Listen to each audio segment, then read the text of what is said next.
Hello friends and dear students, welcome to my YouTube channel physics by Mohit sir. आज का ये जो video lecture है वो BSc part third year quantum mechanics का लेक्चर नंबर 4 है। इससे प्रीवियस लेक्चर में हम बात कर रहे थे कि किस तरह से चिरसमझ सांख्यिकी के आधार पर कृष्णिका के विकिरण नियम दिए थे बीन ने और रेले जीन्स ने। तो लास्ट लेक्चर में हम रेले जीन्स का विकिरण नियम देख रहे थे और हमने उस रेले जीन्स का विकिरण नियम का रिजल्ट लिखा था लास्ट में, u न्यू डी न्यू बराबर 8 पाई न्यू स्क्वायर अपॉन सी क्यूब के टी इंटू डी न्यू। ठीक है, आगे देखो। तो इस नियम से अपन क्या यहाँ पे देख सकते हैं कि जो u न्यू है, ऊर्जा घनत्व का जो मान है वो किसके ऊपर डिपेंड कर रहा है? न्यू स्क्वायर के ऊपर डिपेंड कर रहा है। u न्यू समानुपाती क्या लिख सकते हैं यहाँ से? New square. ठीक है ना। तो देखो, अगर कृष्णिका के लिए मैं ऊर्जा वितरण वक्र बनाऊं किस किस के बीच में? स्पेक्ट्रमी ऊर्जा घनत्व, स्पेक्ट्रमी ऊर्जा घनत्व u न्यू, और इस एक्सिस पे क्या ले लेता हूं? आवृत्ति न्यू। तो कृष्णिका के लिए जो वक्र मिलता है मुझे वो इस तरह का वक्र मिलता है। ठीक है, वहां पे अपन ने तरंगदैर्ध्य लैम्बडा और स्पेक्ट्रमी उत्सर्जन क्षमता ई लैम्बडा के बीच में बनाया था। यहाँ पे अपन किसके बीच में बना रहे हैं? आवृत्ति के लिए। एक तरफ आवृत्ति, एक तरफ स्पेक्ट्रम ऊर्जा घनत्व u न्यू। तो ये जो वक्र मिलता है वो इस तरह का मिलता है कृष्णिका के लिए। ठीक है, अब रेले जीन्स के नियम के अनुसार देखें अगर, तो ये क्या बताता है कि जैसे जैसे आवृत्ति का मान बढ़ाएंगे तो ऊर्जा घनत्व का मान भी क्या होता जाएगा? बढ़ना चाहिए। तो देखो, इस वक्र से अगर तुलना करूं तो यहाँ पे देखो आवृत्ति का मान बढ़ रहा है तो ऊर्जा घनत्व भी उसी अनुपात में क्या होता जा रहा है? बढ़ता जा रहा है। लेकिन आवृत्ति के एक निश्चित मान, मैं मान लेता हूं ये निश्चित मान क्या है? न्यू1। आवृत्ति के एक निश्चित मान के बाद ऊर्जा घनत्व के मान में क्या आ रही है? कमी आ रही है। लेकिन रेले जीन्स के नियम में क्या है कि न्यू का मान लगातार बढ़ाते जाओगे तो यू न्यू के मान में क्या होती जाएगी? लगातार वृद्धि होती जाएगी। तो इस तरह का वक्र मिलेगा। ये किसके अनुसार है? You new proportional new square, यानी रेले व जीन्स के अनुसार। रेले व जीन्स। तो यहां से अपन क्या बोल सकते हैं कि जो रेले और जीन्स का नियम है वो कृष्णिका के संपूर्ण वक्र को समझाने में असफल हुआ। केवल लघु आवर्ती परास, ये कौन सी परास है? ये लघु आवर्ती परास है। केवल लघु आवर्ती परास में ही नियम जो है रेले और जीन्स का, वो कृष्णिका के वितरण वक्र को समझाने में क्या हुआ था? सफल हुआ था। क्यों? क्योंकि जैसे ही दीर्घ आवर्ती परास में जा रहा है तो रिजल्ट क्या? उसका रिजल्ट तो बता रहा है ग्राफ ऐसा मिलना चाहिए, लेकिन कृष्णिका का ग्राफ कैसा आ रहा है? इस तरह का। इसका मतलब नियम जो है वो दीर्घ आवर्ती परास में वितरण वक्र को समझाने में क्या है? विफल है। तो केवल कौन सी परास में समझाने में सफल हुआ? लघु आवर्ती परास। और लघु आवर्ती परास को अपन क्या बोल सकते हैं? दीर्घ तरंगदैर्ध्य परास। दीर्घ तरंगदैर्ध्य परास। क्यों? क्योंकि आवृत्ति और तरंगदैर्ध्य क्या होते हैं? एक दूसरे के व्युत्क्रमानुपाती होते हैं। या तो ऐसे बोल सकते हो लघु आवर्ती परास में समझाने में सफल रहा, या बोल सकते हो दीर्घ तरंगदैर्ध्य परास में रेले और जीन्स का नियम वितरण वक्र को समझाने में क्या हुआ था? सफल हुआ था। ठीक है ना। उसके बाद देखो, यहाँ से u न्यू प्रोपोर्शनल क्या मिल रहा है अपन को? न्यू स्क्वायर मिल रहा है। इसका मतलब उच्च आवर्ती क्षेत्र में ऊर्जा घनत्व का मान क्या मिलेगा अपन को? बहुत अधिक मिलेगा, अत्यधिक मिलेगा। जैसे जैसे आवर्ती का मान बढ़ता जाएगा u न्यू भी क्या होगा? बढ़ता जाएगा। इसका मतलब उच्च आवर्ती क्षेत्र, और उच्च आवर्ती क्षेत्र को अपन बोलते हैं पराबैंगनी क्षेत्र। पराबैंगनी क्षेत्र। तो उच्च आवर्ती क्षेत्र में जो ऊर्जा घनत्व उसका मान क्या मिलेगा अपन को? अधिकतम मिलेगा, जो कि प्रायोगिक दृष्टि से क्या है? असंभव है। जो कि प्रायोगिक दृष्टि से क्या है? असंभव है। तो इस घटना को अपन क्या बोलते हैं? पराबैंगनी, पराबैंगनी विपद। इस घटना को अपन क्या बोलते हैं? पराबैंगनी विपद। तो एग्जाम्स के अंदर छोटे क्वेश्चंस में पूछ लेता है कई बार, पराबैंगनी विपद से आप क्या समझते हैं? तो उसमें ये लिखना है अपन को, रेले जीन्स के नियम के अनुसार उच्च आवृत्ति क्षेत्र या पराबैंगनी क्षेत्र में ऊर्जा घनत्व का मान क्या मिलता है अपन को? बहुत अधिक मिलता है, अत्यधिक मिलता है। ठीक है ना। जो कि प्रायोगिक दृष्टि से क्या है? असंभव घटना है, और इसे अपन क्या बोलते हैं? पराबैंगनी विपद। ठीक है। तो लास्ट में तुमने यहां तक लिख लिया था। ठीक है, इसके नीचे लिखो यह नियम, ऐसे लिखो यह समीकरण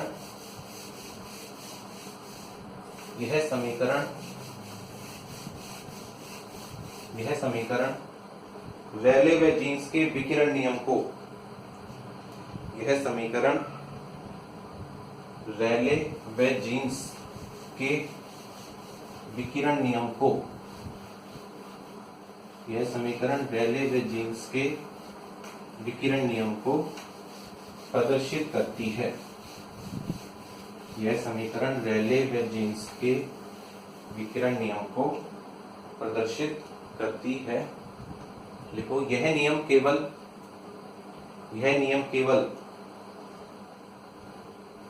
केवल दीर्घ तरंगदैर्घ्य परास में, यह नियम केवल दीर्घ तरंगदैर्घ्य परास में कृष्णिका के वितरण वक्र को समझाने में सफल रहा।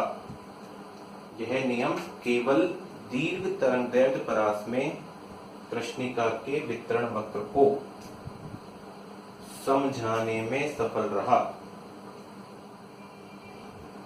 ठीक है, तो वीन का विकिरण नियम तो केवल लघु तरंगदैर्घ्य में समझा सका था नियम, और जो रेले जीन्स का नियम है वो दीर्घ तरंगदैर्घ्य परास में सही परिणाम देता है।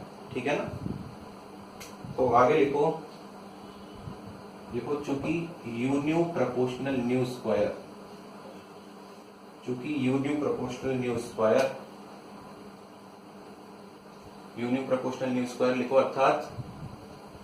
अर्थात रेले व जीन्स के नियम के अनुसार, अर्थात रेले व जीन्स के नियम के अनुसार उच्च आवृत्ति क्षेत्र, रेले व जीन्स के नियम के अनुसार उच्च आवृत्ति क्षेत्र, ब्रैकेट में लिखो पराबैंगनी क्षेत्र, उच्च आवृत्ति क्षेत्र या पराबैंगनी क्षेत्र में ऊर्जा घनत्व अत्यधिक होता है, ऊर्जा घनत्व अत्यधिक होता है जो कि प्रायोगिक दृष्टि से असंभव है। ऊर्जा घनत्व अत्यधिक होता है जो कि प्रायोगिक दृष्टि से असंभव है।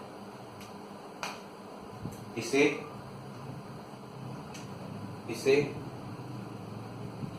पराबैंगनी विपद, इसे पराबैंगनी विपद की घटना कहते हैं। इसे पराबैंगनी विपद की घटना कहते हैं। ठीक है, तो ये तो अपन ने बात की थी चिरसम्मत सांख्यिकी के आधार पर वीन के विकिरण नियम और रेले जीन्स के नियम की। तो दोनों में से कोई भी वैज्ञानिक जो है वो कृष्णिका के वितरण वक्र को पूर्ण रूप से समझाने में सफल नहीं हुआ था। ठीक है, अब सफल इसलिए नहीं हुए थे क्योंकि इन्होंने जो अपने नियम प्रतिपादित किए थे वो चिरसम्मत सांख्यिकी को आधार मानते हुए किए थे। ठीक है ना, और चिरसम्मत सांख्यिकी में क्या थी, कुछ ना कुछ कमियां थी, इसी वजह से इनके जो नियम है वो वितरण वक्र को समझाने में क्या नहीं हुए, सफल नहीं हुए। तो उसके बाद में फिर नेक्स्ट जो साइंटिस्ट आए थे वो आए थे प्लांक। प्लांक ने क्या किया था, अपना अलग सिद्धांत दिया था, लेकिन इन्होंने जो सिद्धांत दिया था वो चिरसम्मत सांख्यिकी पर आधारित नहीं था, बल्कि कौन सी सांख्यिकी पर आधारित था, क्वांटम सांख्यिकी पर आधारित था। और उनके सिद्धांत को अपन बोलते हैं प्लांक का क्वांटम सिद्धांत। ठीक है, तो इस सिद्धांत के आधार पर प्लांक ने फिर क्या दिया था, अपना वितरण नियम दिया था, और उस वितरण नियम की सहायता से प्लांक ने कृष्णिका के संपूर्ण वक्र को समझाने में सफलता प्राप्त कर ली थी। ठीक है ना, तो अब नेक्स्ट हेडिंग डालो, प्लांक का क्वांटम सिद्धांत। प्लांक का क्वांटम सिद्धांत।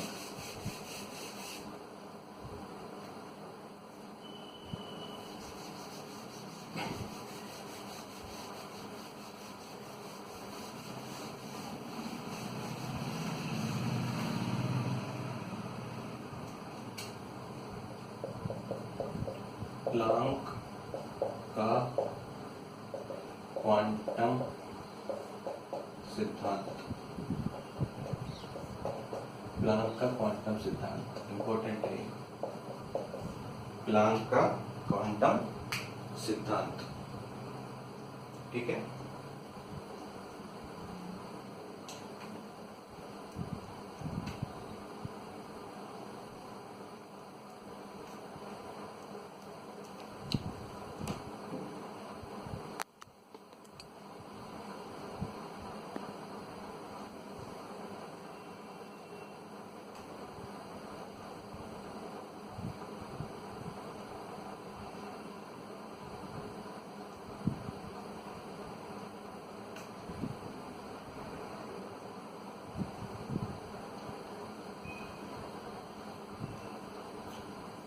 देखो प्लांक जो वैज्ञानिक थे उन्होंने क्या माना था, उन्होंने ये बताया कि जो कृष्णिका को अगर किसी नियत ताप T पर अपन गर्म करें तो कृष्णिका के अंदर स्थित जो परमाणविक दोलित्र हैं, कृष्णिका के अंदर स्थित जो परमाणविक दोलित्र हैं उनसे ऊर्जा का उत्सर्जन या अवशोषण, ऊर्जा का उत्सर्जन या अवशोषण सतत न होकर विविक्त होता है।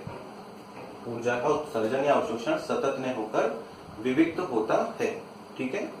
और उन्होंने बताया कि जो प्रत्येक जो परमाणु है वो एक न्यूनतम ऊर्जा के मान के पूर्ण गुणज के बराबर ही ऊर्जा का उत्सर्जन या अवशोषण कर सकते हैं। प्रत्येक परमाणु ऊर्जा के एक न्यूनतम मान के पूर्ण गुणज के बराबर ऊर्जा का उत्सर्जन या अवशोषण कर सकते हैं। और ऊर्जा का वह न्यूनतम मान जिसका कोई भी परमाणु उत्सर्जन या अवशोषण करेगा उसका जो मान होता है वो उन्होंने बताया था h न्यू के बराबर। h न्यू वह न्यूनतम ऊर्जा है जिसका कोई भी परमाणु जो है उत्सर्जन या अवशोषण कर सकता है। अब हो सकता है कोई परमाणु h न्यू ऊर्जा का उत्सर्जन या अवशोषण करे या 2h न्यू का करे या 3h न्यू का या 4h न्यू का या 5h न्यू का या NH न्यू का। मतलब NH न्यू वो ऊर्जा है जिसका कोई भी परमाणु उत्सर्जन कर सकता है ऊर्जा का या क्या कर सकता है, अवशोषण कर सकता है। तो ऊर्जा का जो ये न्यूनतम मान है, न्यूनतम मान कितना होगा h न्यू। इस न्यूनतम मान को उन्होंने बताया था क्वांटा या फोटोन। क्वांटा या फोटोन क्या है, क्वांटा या फोटोन ऊर्जा का वह न्यूनतम मान है जिसका कृष्णिका में स्थित कोई भी परमाणु उत्सर्जन या अवशोषण करता है। ठीक है। तो अपन क्या लिख सकते हैं, कृष्णिका में उपस्थित परमाणु की ऊर्जा क्या लिखोगे, En बराबर NH न्यू। En बराबर NH न्यू। जहां n क्या है, n तो क्या है, कोई धनात्मक पूर्णांक है 1 2 3 इस तरह से। और h क्या है, प्लांक नियतांक। h क्या है, प्लांक नियतांक जिसका मान होता है 6.62 10 की power minus 34 joule into second. ठीक है। और न्यू क्या है, न्यू है दोलक की आवृत्ति।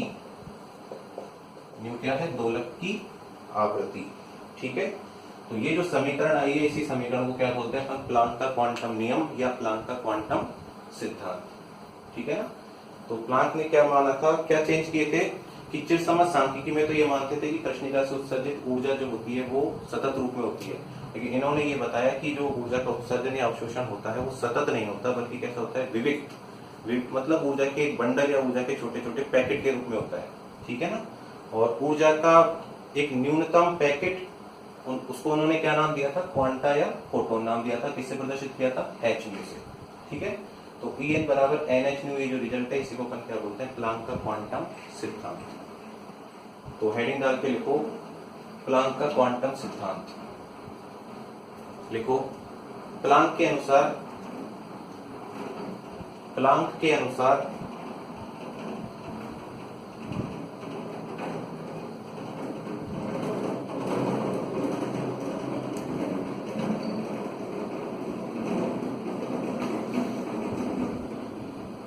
प्लांक के अनुसार एक नियत ताप कैपिटल T पर, प्लांक के अनुसार एक नियत ताप कैपिटल T पर कृष्णिका में स्थित परमाणविक दोलित्रों द्वारा, एक नियत ताप कैपिटल T पर कृष्णिका में स्थित परमाणविक दोलित्रों, कृष्णिका में उपस्थित परमाणविक दोलित्रों द्वारा ऊर्जा का उत्सर्जन या अवशोषण, ऊर्जा का उत्सर्जन या अवशोषण सतत न होकर विविक्त होता है। ऊर्जा का उत्सर्जन या अवशोषण सतत न होकर विविक्त होता है, अर्थात प्रत्येक दोलक ऊर्जा के एक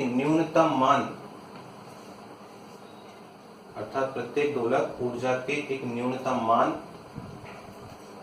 के पूर्ण गुणज के रूप में, प्रत्येक दोलक ऊर्जा के एक न्यूनतम मान के पूर्ण गुणज के रूप में,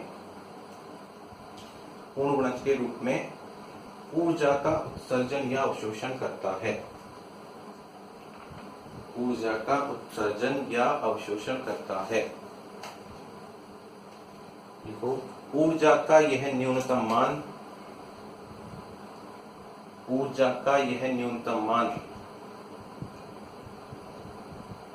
ऊर्जा का यह न्यूनतम मान क्वांटा या फोटोन कहलाता है। ऊर्जा का यह न्यूनतम मान क्वांटा या फोटोन कहलाता है। ऊर्जा का यह न्यूनतम मान क्वांटा या फोटोन कहलाता है। देखो, जिसका मान h न्यू के बराबर होता है, जिसका मान h न्यू,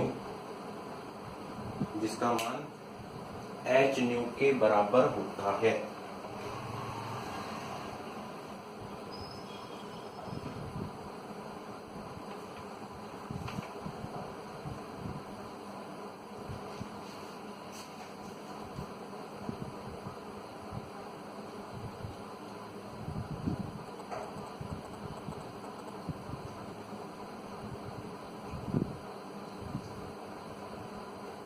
देखो, इसे प्लांक का क्वांटम सिद्धांत कहते हैं, इसे प्लांक का क्वांटम सिद्धांत कहते हैं,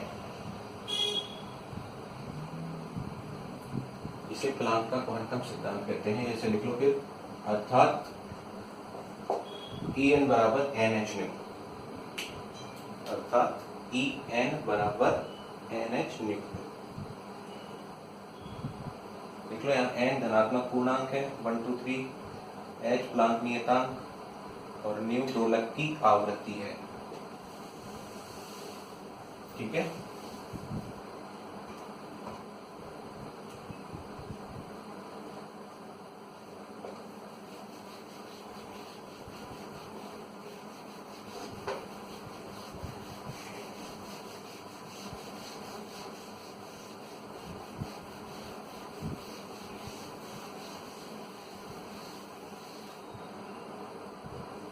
अब नेक्स्ट हेडिंग डाल के लिखो, प्लांक दोलकों की माध्य ऊर्जा, प्लांक दोलकों की माध्य ऊर्जा, प्लांक दोलकों की माध्य ऊर्जा। ठीक है, तो जैसे चिरसम्मत सांख्यिकी में बात करते हैं अपन, तो चिरसम्मत सांख्यिकी में तो जो औसत ऊर्जा होती है वो कितनी होती है, kT के बराबर होती है। कितनी होती है औसत ऊर्जा, kT। ये क्लासिकल मैकेनिक्स के अनुसार या क्लासिकल सिद्धांत के अनुसार है, जो हमने काम में भी ली थी रेले और जीन्स के नियम में। अब हमें क्वांटम सिद्धांत के अनुसार निकालनी है कि प्लांक दोलकों की माध्य ऊर्जा कितनी होगी। ठीक है, तो प्लांक ने क्या किया था, प्लांक ने मैक्सवेल बोल्ट्जमान सांख्यिकी का उपयोग करते हुए, प्लांक ने मैक्सवेल बोल्ट्जमान सांख्यिकी का उपयोग करते हुए क्या निकाली थी, दोलकों की माध्य ऊर्जा ज्ञात की थी। ठीक है ना, अब देखो कैसे ज्ञात की थी। उसने ये मान लिया कि जो कृष्णिका के अंदर उपस्थित जो दोलक हैं, ठीक है ना, जिनकी ऊर्जा कितनी है, NH न्यू है। कृष्णिका के अंदर उपस्थित दोलक जिनकी ऊर्जा कितनी है, NH न्यू है, तो उन दोलकों की संख्या अगर लिखनी है अपन को, जिनकी ऊर्जा किसके बराबर है, NH न्यू के बराबर, तो क्या लिख सकता हूं मैं, NN बराबर A exponential minus NH new बट्टे KT। NN बराबर A exponential minus NH new बट्टे KT। ये क्या है, ये NH न्यू ऊर्जा वाले दोलकों की संख्या है। इसके अनुसार मैक्सवेल बोल्ट्जमान सांख्यिकी के अनुसार, जैसे प्रीवियस क्लास के अंदर सेकेंड ईयर के अंदर तुमने ये देखा होगा कि मैक्सवेल बोल्ट्जमान सांख्यिकी के अंदर Ni लिखते थे, तुम Ni प्रोपोर्शनल e की power minus E upon KT के। Ni प्रोपोर्शनल क्या लिखते थे, e की power minus E upon KT के। तो वहीं से अपन ने लिखा है, ये प्रोपोर्शनलिटी कांस्टेंट की जगह तो क्या लगा दिया, कैपिटल A, और एनर्जी की जगह कितना लिखा है अपन ने, NH न्यू। तो NH न्यू ऊर्जा वाले दोलकों की संख्या कितनी हो जाएगी, NN बराबर A exponential minus N H nu upon K T. ठीक है ना। अब हमें क्या निकालनी है, हमें प्लांक दोलकों की कुल ऊर्जा, प्लांक दोलकों की क्या निकालनी है अपन को, माध्य ऊर्जा। तो माध्य ऊर्जा कैसे निकालेंगे, माध्य ऊर्जा ऐसे निकालेंगे, प्लांक दोलकों की कुल ऊर्जा बट्टे दोलकों की कुल संख्या, ऐसे निकालते हैं माध्य। कुल ऊर्जा में क्या करेंगे, दोलकों की कुल संख्या का भाग लगा देंगे। तो कुल ऊर्जा को कैसे लिखेंगे, समेशन ई एन। ठीक है, और समेशन ई एन का मतलब क्या हो जाएगा, समेशन ई एन बटे समेशन एन एन। ये तो दोलकों की कुल संख्या और ये क्या है, दोलकों की कुल ऊर्जा। अब एक दोलक की ऊर्जा अपन को पता है किसके बराबर है, एन एच न्यू के बराबर है एक दोलक की ऊर्जा। ठीक है, और टोटल दोलक कितने अपने पास, एन एन। इसको किससे गुणा कर दूं, एन एन से गुणा कर दूंगा तो क्या आ जाएगी मेरे पास, दोलकों की कुल ऊर्जा आ जाएगी। और बट्टे में क्या लिखना है नीचे, समेशन एन एन। तो दोलकों की माध्य ऊर्जा कैसे निकालोगे, दोलकों की कुल ऊर्जा में किसका भाग लगाओगे, दोलकों की कुल संख्या का, summation N H nu into N N बटे समेशन एन एन। ठीक है ना। तो एन एन की यहाँ वैल्यू रखेंगे, उसके बाद इसको सॉल्व करेंगे और देखते हैं कितना रिजल्ट अपने पास आता है। तो एक बार हेडिंग डालो, प्लांक दोलकों की माध्य ऊर्जा, प्लांक दोलकों की माध्य ऊर्जा।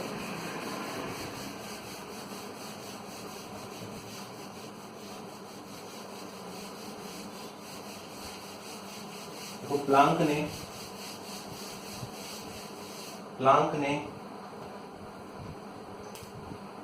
ने मैक्सवेल बोल्ट्जमान सांख्यिकी का उपयोग करते हुए, प्लांक ने मैक्सवेल बोल्ट्जमान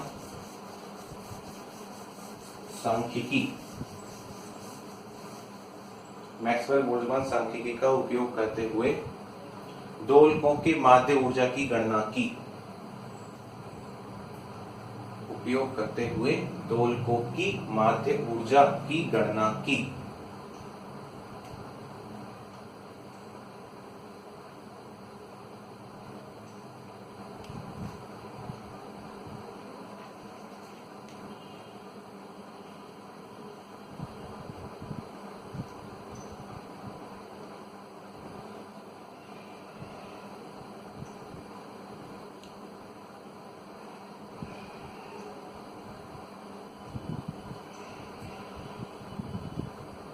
मैक्सवेल बोल्ट्जमान सांख्यिकी का उपयोग करते हुए दोलकों की माध्य ऊर्जा की गणना की। लिखो, जिसके अनुसार नियत ताप कैपिटल टी पर, जिसके अनुसार नियत ताप कैपिटल टी पर NH ऊर्जा वाले, नियत ताप कैपिटल टी पर NH, नियत ताप कैपिटल टी पर NH ऊर्जा वाले दोलकों की कुल संख्या निम्न होती है। NH ऊर्जा वाले दोलकों की कुल संख्या निम्न होती है। लिखो, NN equal to A exponential minus NH बटे KT। ठीक है, फिर देखो आगे, कृष्णिका में दोलकों की कुल ऊर्जा, कृष्णिका में दोलकों की कुल ऊर्जा E बराबर समेशन ई एन बराबर समेशन NH न्यू और इंटू एन एन। ये तो एक दोलक की ऊर्जा है NH न्यू, और अपन ने किससे गुणा कर दिया, दोलकों की कुल संख्या से, तो अपने पास क्या आ जाएगी, कुल ऊर्जा आ जाएगी। ठीक है, फिर इसी तरह क्या लिखोगे, कृष्णिका में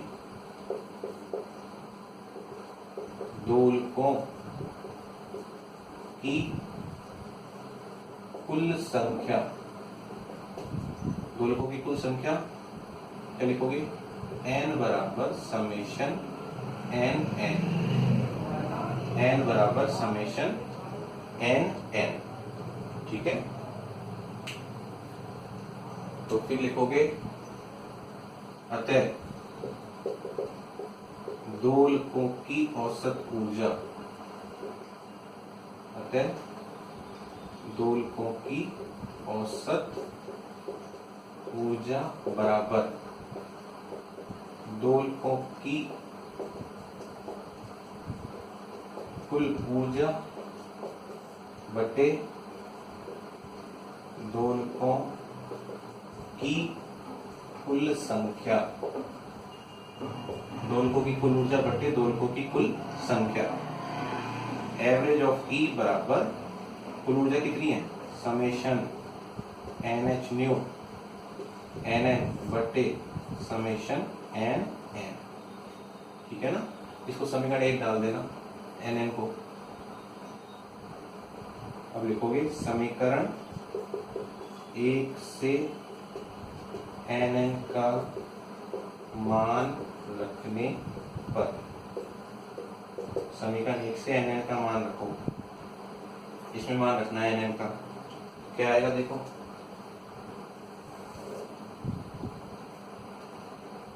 एवरेज ऑफ E बराबर समेशन NH न्यू और NN का मान रखोगे A exponential minus NH new बटे KT बटे समेशन, यहाँ भी रखोगे मान A exponential minus NH new बटे KT, ठीक है ना। ये देखो ये तो कैंसिल हो जाएगा, कांस्टेंट है,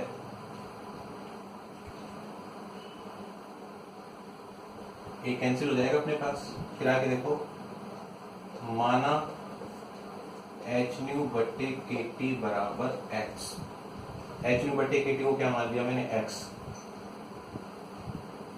तो क्या आएगा देखो, अतः एवरेज ऑफ E बराबर समेशन n, अभी एच न्यू है, एच न्यू की जगह क्या लिख सकता हूं, x KT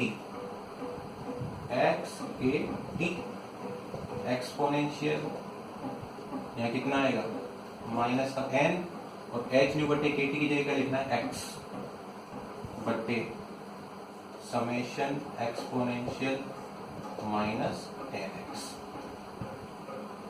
ठीक है ना, कितना आ जाएगा। फिर देखो आगे एवरेज ऑफ E बराबर x KT, ये तो समेशन से बाहर लिख सकता हूं, तो ये समेशन केवल किस पे, n पे, summation n exponential minus NX बटे एक्सपोनेंशियल माइनस NX, ठीक है इतना। देखो एक बार इतना,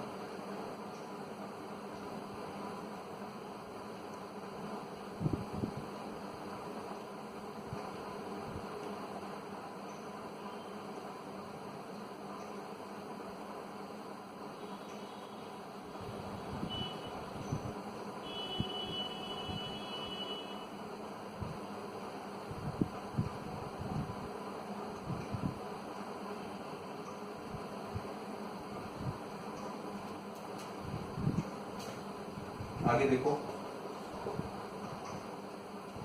देखो इस वाले टर्म को मैं ऐसे लिख सकते हैं x KT माइनस का और d by dx of summation exponential minus NX बटे एक्सपोनेंशियल माइनस NX। देखो ये d बाई dx के रूप में कैसे लिखा है, यहाँ पे x के सापेक्ष अवकलन करोगे एक्सपोनेंशियल माइनस x का, तो क्या आएगा एक्सपोनेंशियल माइनस x आ जाएगा एक बार तो, और माइनस x का अवकलन कितना होगा माइनस n, और माइनस n से क्या करना पड़ेगा, गुणा भी करना पड़ेगा, एक माइनस पहले से लगा रखा है, तो माइनस माइनस तो क्या हो जाएगा प्लस, और साथ में क्या आ जाएगा n आ जाएगा गुणांक में, ठीक है ना। तो इस वाली टर्म को इस तरह से लिख सकते हैं अपन। एक बार फिर बता देता हूँ, इसका अवकलन करोगे x के सापेक्ष तो कितना आएगा e की पावर माइनस nx आ जाएगा, फिर माइनस nx का करोगे x के सापेक्ष तो क्या आएगा माइनस n आएगा, माइनस से माइनस कैंसिल हो जाएगा और गुणांक में कितना आ जाएगा n, वो n ये अपने पास, ठीक है ना। तो इस तरह से लिख सकते हैं अपन इसको। अब देखो आगे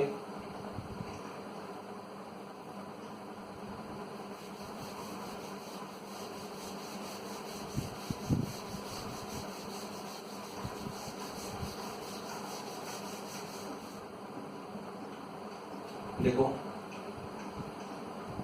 समेशन e की पावर माइनस एन एक्स है, इसको ऐसा लिख सकते हैं अपन। सबसे पहले n की जगह क्या लिखेंगे, जीरो। e की पावर जीरो कितना होता है, वन। फिर n की जगह वन लिखेंगे तो e की पावर माइनस एक्स। फिर n की जगह क्या लिखेंगे, टू, e की पावर माइनस टू एक्स। इस तरह से आएगा। सबसे पहले n की जगह जीरो लिखना है, फिर n की जगह वन, फिर n की जगह टू। इस तरह से चलती जाएगी सीरीज, ठीक है ना। तो ये देखो अपने पास क्या है, ये गुणोत्तर श्रेणी है और गुणोत्तर श्रेणी के अनंत पद है। गुणोत्तर श्रेणी के अनंत पदों का योग कितना होता है, a upon one minus R होता है। तो a की जगह तो कितना है, वन बट्टे वन माइनस आर। आर का मतलब होता है समानुपात। दूसरी वाली टर्म में फर्स्ट वाली टर्म का भाग लगाओगे तो कितना आएगा, e की पावर माइनस एक्स आएगा। समेशन e की पावर माइनस एन एक्स, ये लिखा है अपन ने गुणोत्तर श्रेणी के अनंत पदों के योग से a upon one minus R, one upon one minus e की पावर माइनस एक्स, ठीक है ना। तो इस समेशन की जगह मैं ये लिख सकता हूँ one upon one minus e की पावर माइनस एक्स। लेकिन मुझे साथ में क्या करना है, इसका अवकलन भी करना है x के सापेक्ष। तो x के सापेक्ष अवकलन कर लेते हैं। D by D X of summation e की पावर माइनस एन एक्स बराबर u अपॉन v से अवकलन करेंगे इसका, तो कितना आएगा देखो, वन माइनस e की पावर माइनस एक्स का whole square, one minus e की पावर माइनस एक्स। ऐसे कैसे लिखना है ना, ठीक है। तो एक का अवकलन करोगे कितना आएगा, जीरो। माइनस एक कैसे लिखोगे, और अवकलन किसका करना है, वन माइनस e की पावर माइनस एक्स। तो इसका अवकलन कितना आ जाएगा, माइनस का e की पावर माइनस एक्स, ठीक है। एक का अवकलन होगा जीरो और इसका अवकलन करोगे e की पावर माइनस एक्स, फिर माइनस एक्स का करोगे तो कितना आएगा, प्लस आ जाएगा, ये प्लस में आएगा, ठीक है ना। चेक करो एक बार ये।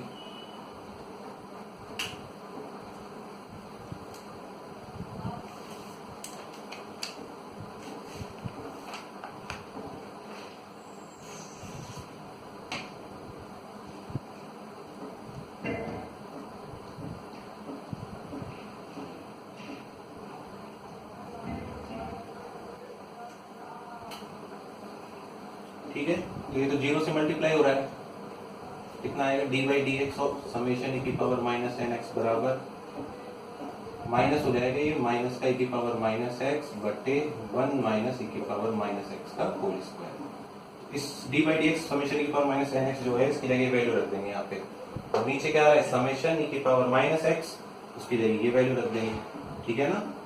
एक तो यहाँ से वैल्यू रखनी है और एक यहाँ से। क्या आएगा देखो, अतः एवरेज ऑफ E बराबर माइनस एक्स के टी, इसकी जगह वैल्यू लिखेंगे माइनस e की पावर माइनस एक्स बटे वन माइनस e की पावर माइनस एक्स का होल स्क्वायर अपॉन इसकी वैल्यू रखेंगे summation exponential minus N X one upon one minus e की पावर माइनस एक्स। देखो यहाँ एक पावर तो कैंसिल हो जाएगी, ठीक है, ये माइनस से माइनस कैंसिल हो जाएगा, तो कितना मिलेगा यहाँ से देखो,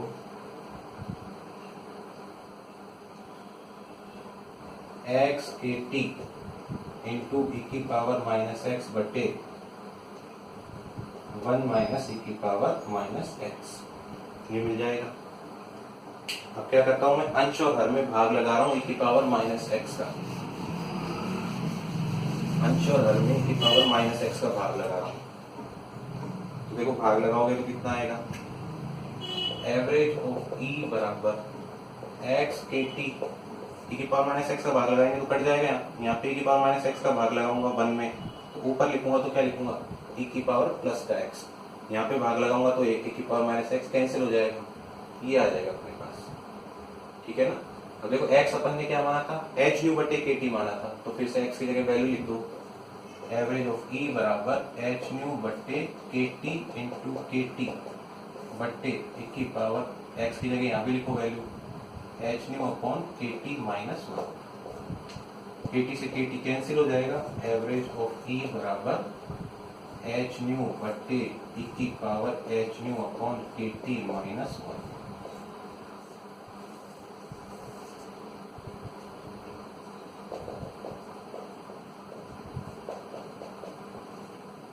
ये आ जाएगा last result, average of E बराबर एच न्यू बटे की power H nu upon K T minus one, ठीक है ना।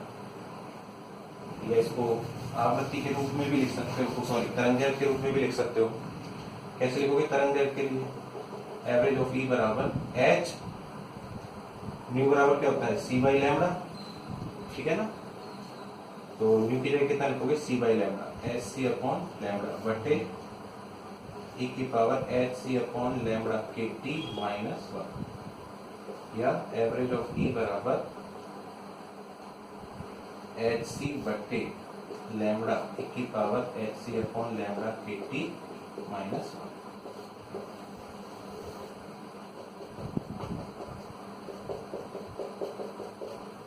एवरेज ऑफ ई बराबर H C upon lambda E की power H C upon lambda K T minus 1।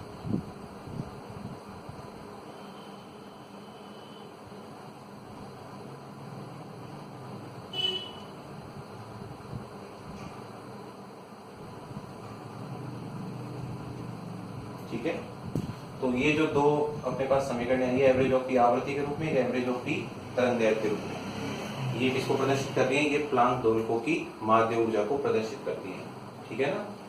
तो आगे अपन इस माध्य ऊर्जा की सहायता से क्या निकालेंगे, प्लांक का विकिरण नियम निकालेंगे, ठीक है।